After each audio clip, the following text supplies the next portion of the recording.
ছাগল হয়ে জন্মিয়েছেন, জীবন্ত আপনার গলা কেটে চামড়া ছোলানো হবে, আপনি কিচ্ছু বলতে পারবেন না। বড় অসহায় মা, বড় অসহায়। গরু হয়ে জন্মিয়েছেন, পায়খানায় ঘুমাতে হবে, প্রস্রাবের মধ্যে আপনাকে থাকতে হবে, তৃষ্ণা লাগলেও অরূপ বাবু জল চাইতে পারবেন না।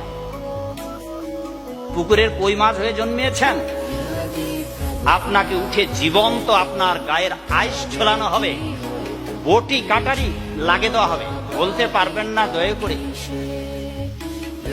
আপনারা তো খান মাগো, জীবনে তো অনেকজনের গলা কেটেছেন নাকি এরে মা? অথবা ছোট ছোট মাছগুলোকে বৃদ্ধাঙ্গুল দিয়ে একটা টিপে ভুড়ি লাড়ি ভুড়ি বের করে দিয়েছেন, করেছেন এরে মা? বটি দিয়ে তো অনেকজনের গলা কেটেছেন। কালকে গলা কাটার সময় নিজের একটু কনিষ্ঠ আঙুলটা কেটে বুঝিয়েন তো। টাকি মাছ, শোল মাছ, বোয়াল মাছ, ইলিশ মাছের গলা তো কেটেছেন, জীবনে অনেক জনের গলা কেটেছেন, ঠিক আছে? এবার জনম জনম ভরে যতগুলা কেটেছিলেন ততগুলা প্রজাতি আপনাকে পরিভ্রমণ করতে হবে। আপনি ব্যাঙ হয়ে জন্মাবেন, যাকে খেয়েছেন সে সাপ হয়ে আপনাকে জীবন্ত খেয়ে ফেললো, বড় অসহায় হয়ে গেলেন। বটগাছ হয়ে জন্মিয়েছ মাগো, শত শত বছর ঝড় তুফান আপনার উপর দিয়ে যাবে। আর এই যে কাঠের গাছ, গোড়া কেটে খড়ি টুকরা টুকরা করে আপনাকে জ্বালানি হিসাবে ব্যবহার করা হয়। মশা আছে তো আপনাদের এলাকায় নাকি? নাকি নেই মশা? এক থাপ্পড়ে মেরে দিলেন। জীবনের পরমায়ু কতটুকু বাবা, বড় অসহায়। এইবার আপনার বংশের লোকেরা শুনুন, তাতেই সমাধান হয়ে যাবে। এইটা যদি বলেন তখন বিঘ্ন হবে আমার আলোচনায়, পরে বলবেন, মনে রাখুন, সময় পেলেই বলবেন। সেই জন্য বলেছি 2-3 দিন আলোচনার অনুষ্ঠানের আয়োজন করবেন, একদিনে এত সব বলা যাবে না। এইবার মাগো মাথায় উকুন আছে তো? কার কার মাথায় উকুন আছে মাগো দেখি? লক্ষ্মী মায়ের দল নাই উকুন কারো মাথায়? ও, উকুনের কথা শুনে তো আমার মাথায় চুলকাচ্ছে।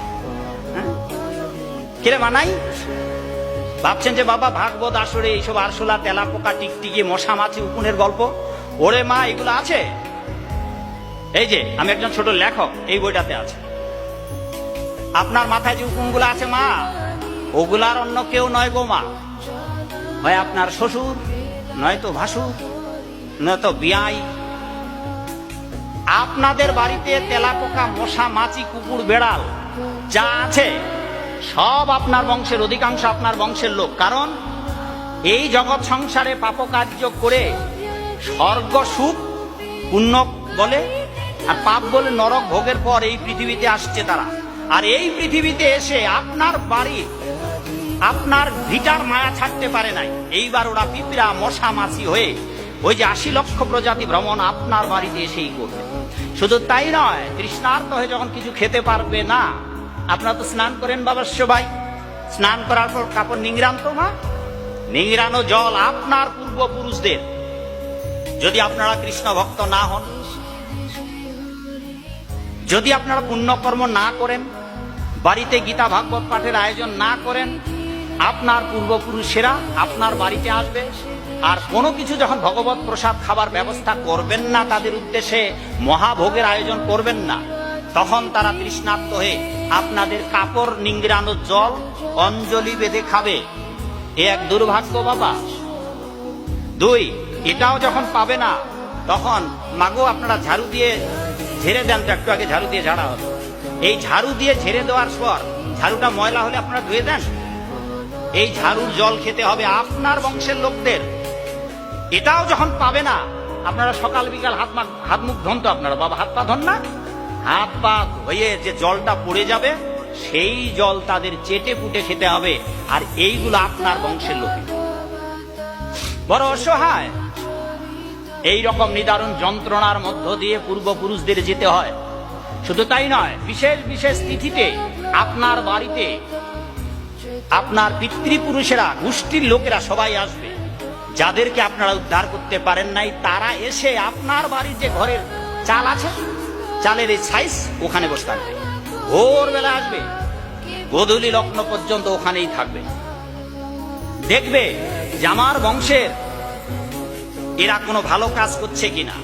যদি না করেন তবে মন্দ মন্দ কথা বলতে বলতে চিৎকার দিয়ে কাঁদতে কাঁদতে চলে যাবে মাগো, বলবে রে নরাধম, এই কাজগুলা করে সংসারে বদ্ধ অবস্থায় ছিলাম আমরা, আর তাই আজ এই দুর্গতি।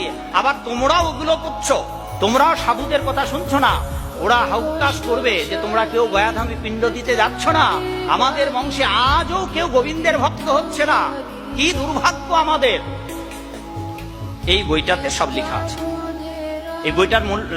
এই বইটার নাম হচ্ছে শ্রাদ্ধ তত্ত্ব বিচার। যদি এটা শ্রাদ্ধের উপরে এখানে এই বর্ণনাগুলো রয়েছে, বড় অসহায় হয়ে যাব বাবা, বড় অসহায়। আপনাদের এলাকা খেজুরের গাছ আছে বাবা? খেজুরের গাছ দেখেছেন তো নাকি? হ্যাঁ আছে। না মরা পর্যন্ত আপনার দেহ কেটে কেটে আপনার রক্ত পান করা হয়। খেজুরের রস খায় না আপনাদের এলাকায়? কেটে কেটে একটা যাওয়ার সময় দেখবেন তো মা কোথাও খেজুরের গাছ দেখলে বড় অসহায়, দাঁড়িয়ে থাকতে হবে আপনাকে, পালাতে পারবেন না। যতদিন না মরবেন ততদিন আপনাকে ক্ষত বিক্ষত করা হবে। এইভাবে বহু জনম জনম, কত লক্ষ, 80 লক্ষ খেচর ভূচর নিশাচর উভচর, জলজ স্থলজ অন্ডজ স্বেদজ সমস্ত প্রজাতির 80 লক্ষ জনি ভ্রমণ করবার পর 4 লক্ষ মনুষ্য জন্ম। কি করে 4 লক্ষ মনুষ্য জন্ম? এখনো আফ্রিকার জঙ্গলে অনেক মানুষ আছে যারা জীবনে কাপড় চোপড় পরে না, স্নান আদি করে না, অসভ্য, যাদেরকে ভাগবতে বলা হয়েছে হুন, পুলিন, খাস, আভীর। এই সমস্ত মানুষ ধীরে ধীরে আজ আমরা সভ্য হয়েছি। এখন কাপড় চোপড় পরে মন্দিরে এসেছি ভাগবত কথা শুনবার জন্য। তারপরে এসেও যদি হেলা ভরে জীবনটা নষ্ট করা হয়, মাগো বাবা গো, আবার 80 লক্ষ প্রজাতি পরিভ্রমণের পর এই দুর্লভ মানব জীবন। এবার এই সেই দুর্লভ মানব জীবন আমরা পেয়ে গেছি। এটা ঠিক নৌকার মতো, নৌকা নিজে চলতে পারে না, একজন মাঝির দরকার। এটা আমাদের নৌকা, আর একজন যথার্থ গুরু সান্নিধ্যে গিয়ে এই দেহ তরিটাকে ভবপার দিয়ে ওপারে নিয়ে যাওয়ার একটা সুযোগ।